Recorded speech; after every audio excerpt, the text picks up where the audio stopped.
Hi guys, welcome back to my channel. Hope everyone's doing well, having a good day so far.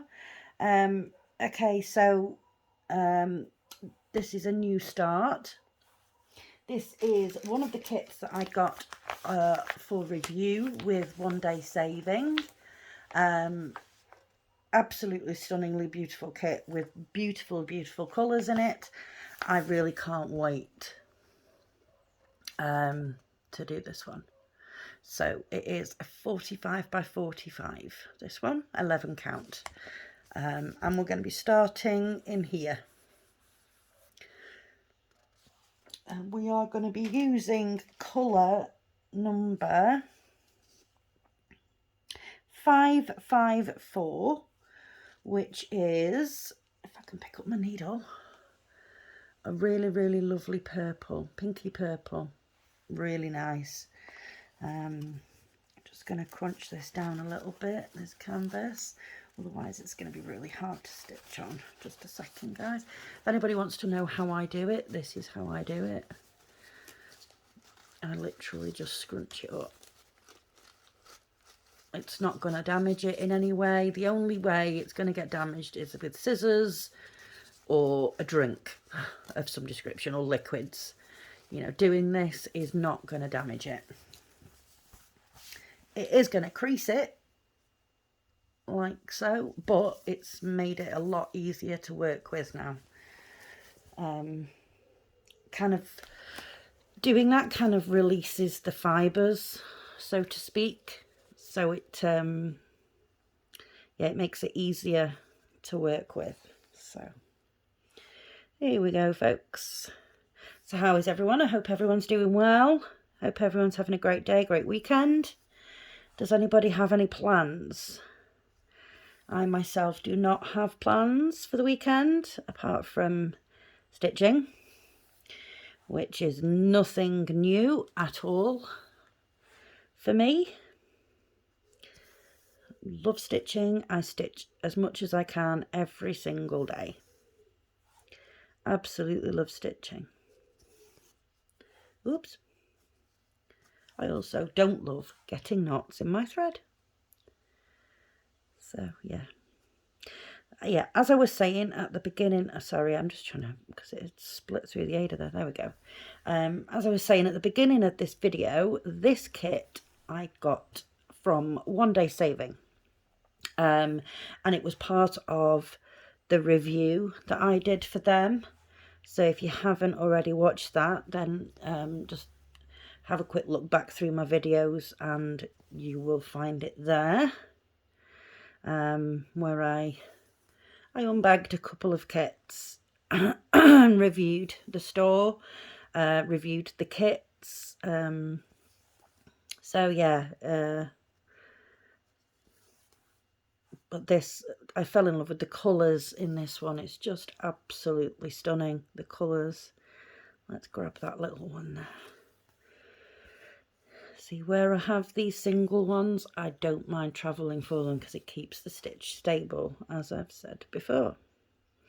Not everybody likes doing that, and that is perfectly fine.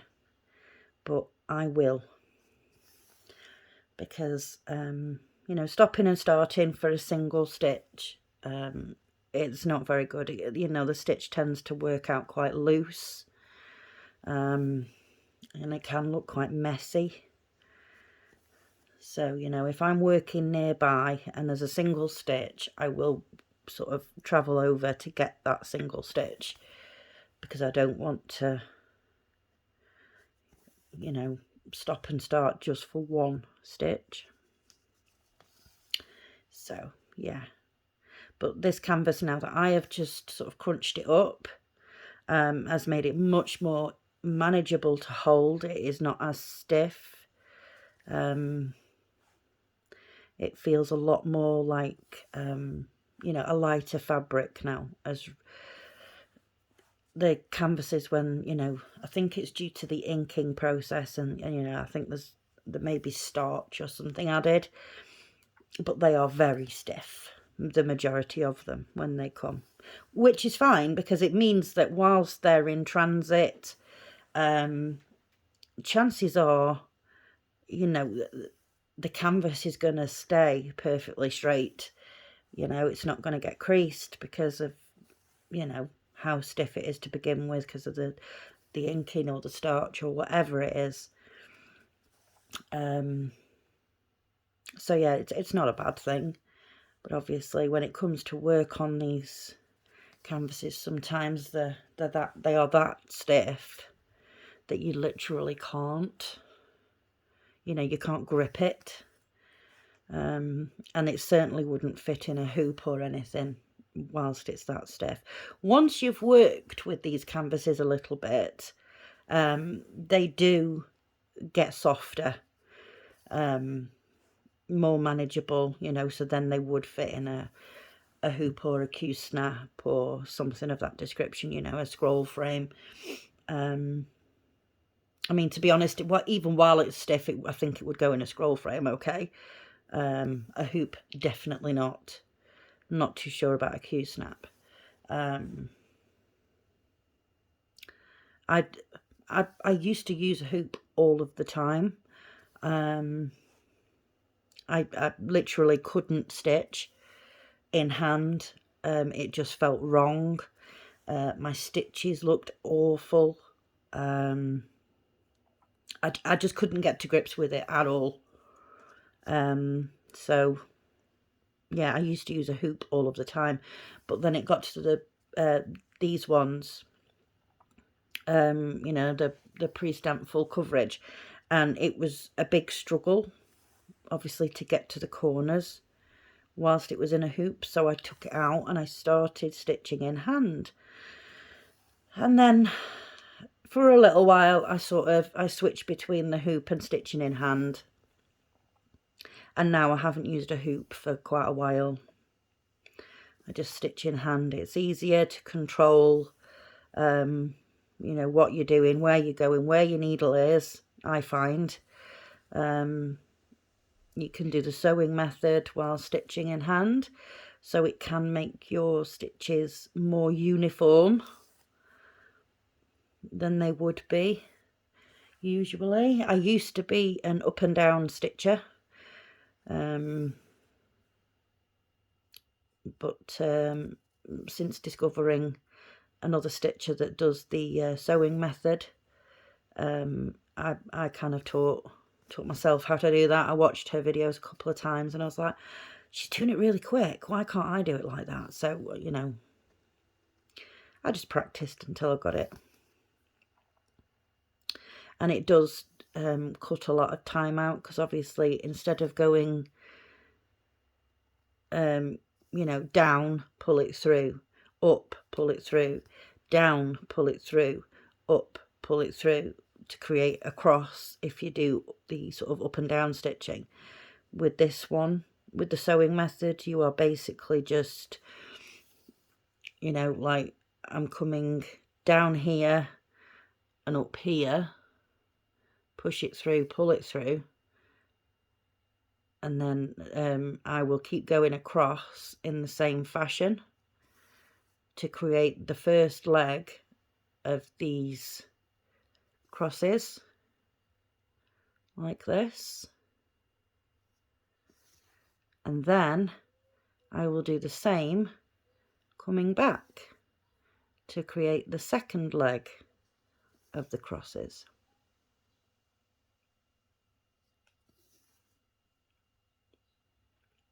Like that. And as you can see, the stitches all look pretty uniform. So yeah, that's how I stitch now. That, you know, it does take a little bit of practice, don't get me wrong. You know, it's not something you just sort of pick up and away you go. You sort of have to remember which way you're going, and, you know, where your leg needs to be, where you need to come up and down, you know, with your needle, to work out how to get the legs to work right on your crosses. But yeah, once you've got it down, honestly, it cuts stitching time down drastically. It really does.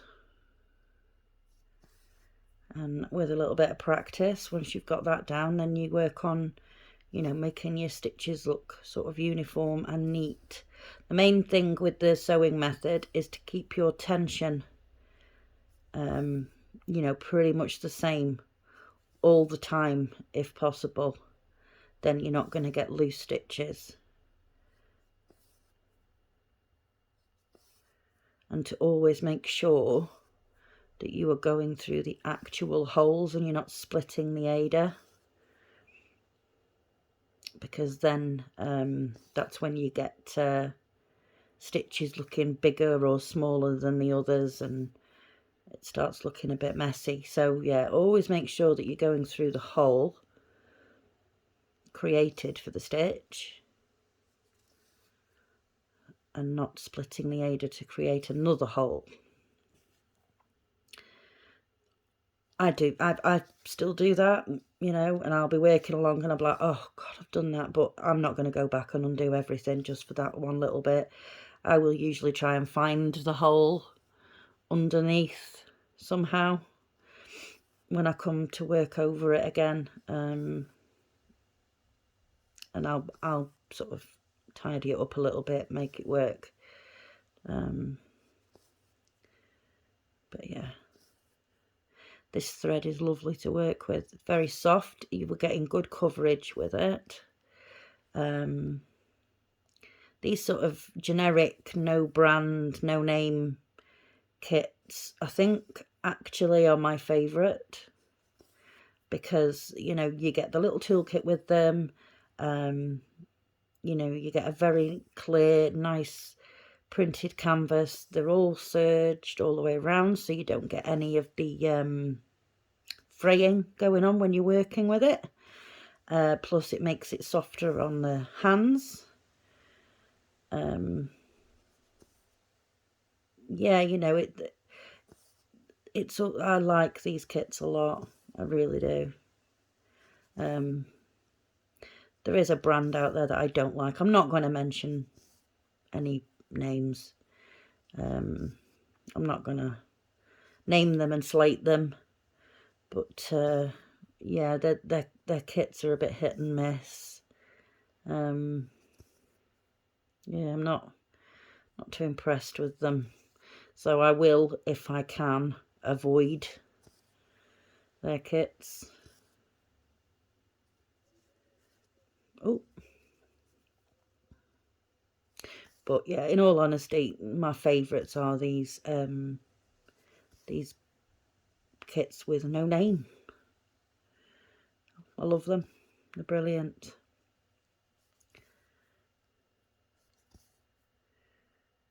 We have almost finished this piece of thread.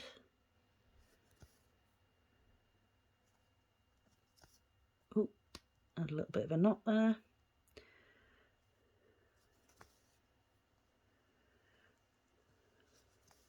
What I don't want people to do is to see how I stitch and then try and replicate it, because sometimes I do have bad habits. Like just then, instead of stopping and trying to undo the knot, I just pulled it through, and that kind of undid it.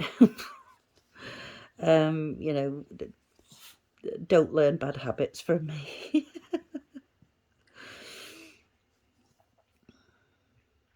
I'm sure we all have our own bad habits as far as, you know, the way we stitch and things that we do are concerned. But yeah.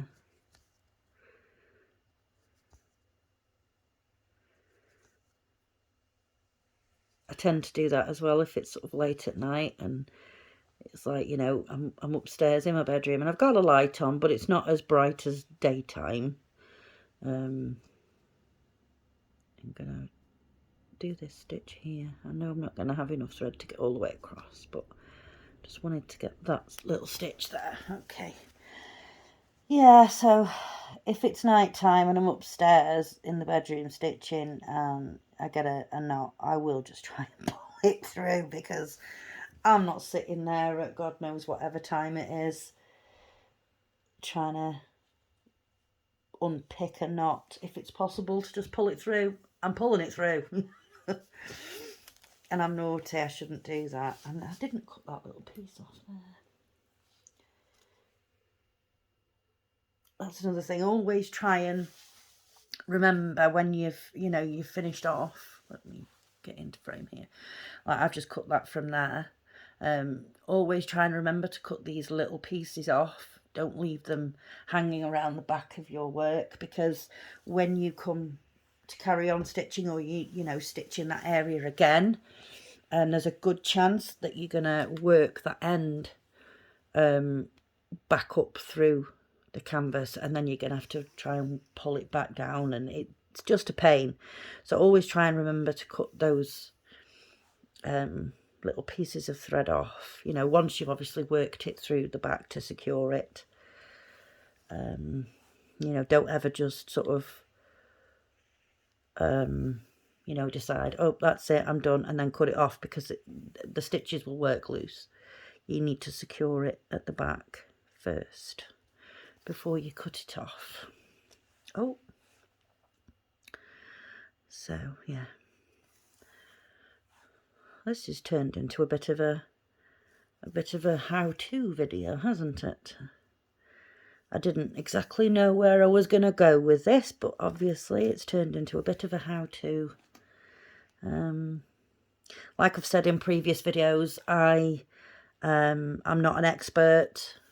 No one has taught me to do this. I've taught myself. So, what I do may be right, may be wrong. Who knows? But it works for me. This is the way I have stitched for 30 years.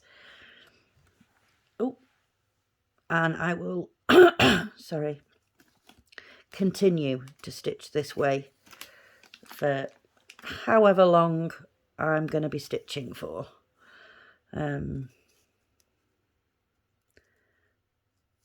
If I find other things along the way that, make life easier or whatever, new ideas come out of things to, things and ways to do things. I mean, like, for example, when I first started stitching, well, not when I first started stitching, sorry, when the internet first came about and people were going on, when YouTube came about and all that sort of jazz, people would get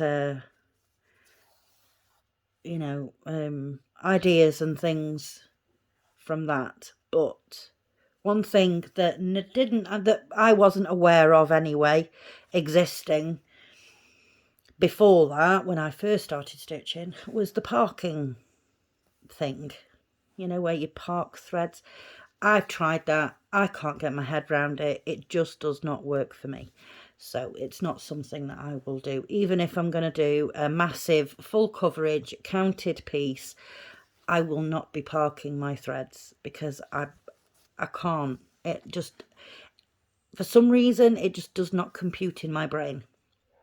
I see other people do it and it makes perfect sense. Fine. I try doing it. No. My brain just turns to mush, and I just can't get my head around it. So it's not something that I'll be doing. And I don't like the ideas of all the threads sort of hanging around, until you're ready to use them again. I don't know. I'm not liking that idea, folks. So, if you guys do the parking method thing and, it works for you, great. It's not for me. Sorry, guys. Bit of stopping and starting here. Work that through there. Pull it through. Snip it off.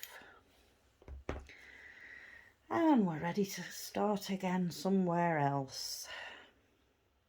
This is a really nice colour, really pretty colour. Very nice. Okay, so where are we going to go now? Let's get this little box here done. Right, we'll go this way. And another thing as well, I don't always like to do sort of, go up and down with my rows or side to side with my rows. I do mix it up because I don't want there to be anything showing.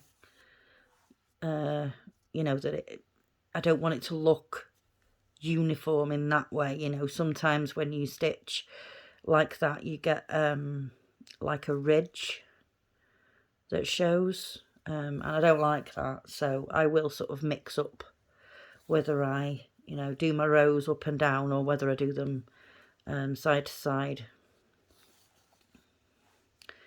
So yeah, sometimes you'll see me doing them, you know, sort of sideways. Sometimes you'll see me doing them vertically. You know, it's just what I'm thinking at the time, how I think it's gonna work out better, because I'll look at like the arrangement of the stitches and try and figure out how is, you know, which way is best to stitch it. So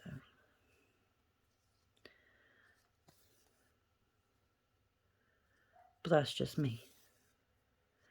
Like I say, I'm not an expert, you know, I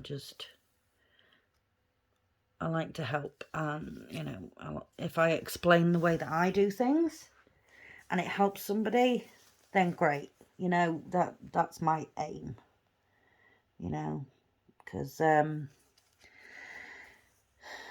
you know, this sewing, you know, hand sewing and things is something that's been around for a very long time. You know, decorative sewing, I mean, not sort of repairing, mending, but yeah, decorative sewing has been around for many, many years, and I'd like it to keep going for many, many more years. You know, as a hobby, I love it. You know, it keeps your mind busy, keeps your hands busy. You know, it's just one of those calming hobbies, I think, relaxing hobbies. You know, you get in sort of a rhythm with your sewing and away you go. You know, I can lose hours sometimes just yeah, stitching away, and before you know it, the kids are going, "Mom, I'm hungry," and I'm like, oops. So yeah, I love it. And you know, if we can keep as many people as possible stitching, or get as many people as possible stitching, then, you know, that's fabulous. Keep this art going.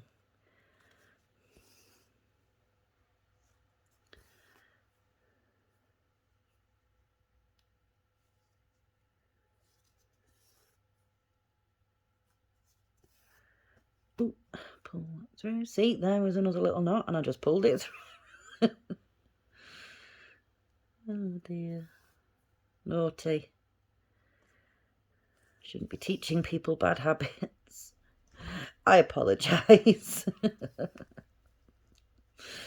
Oh dear. Naughty me. Naughty, naughty.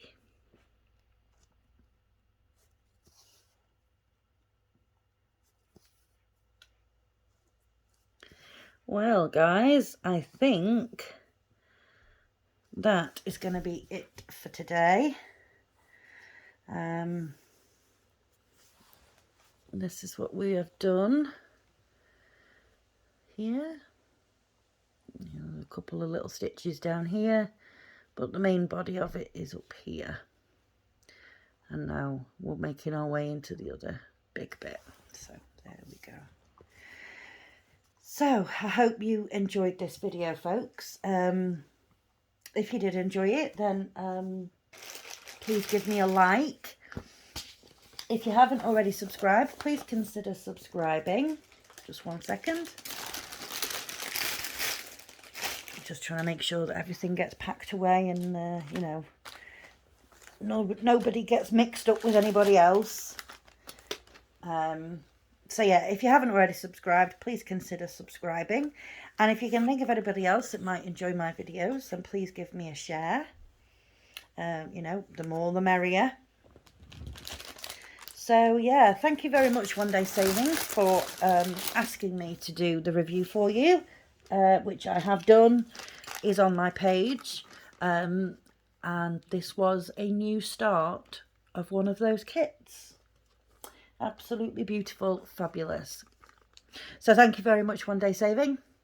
And thank you everyone for watching. Really appreciate it. Okay, guys, take care of yourselves and each other. Bye bye.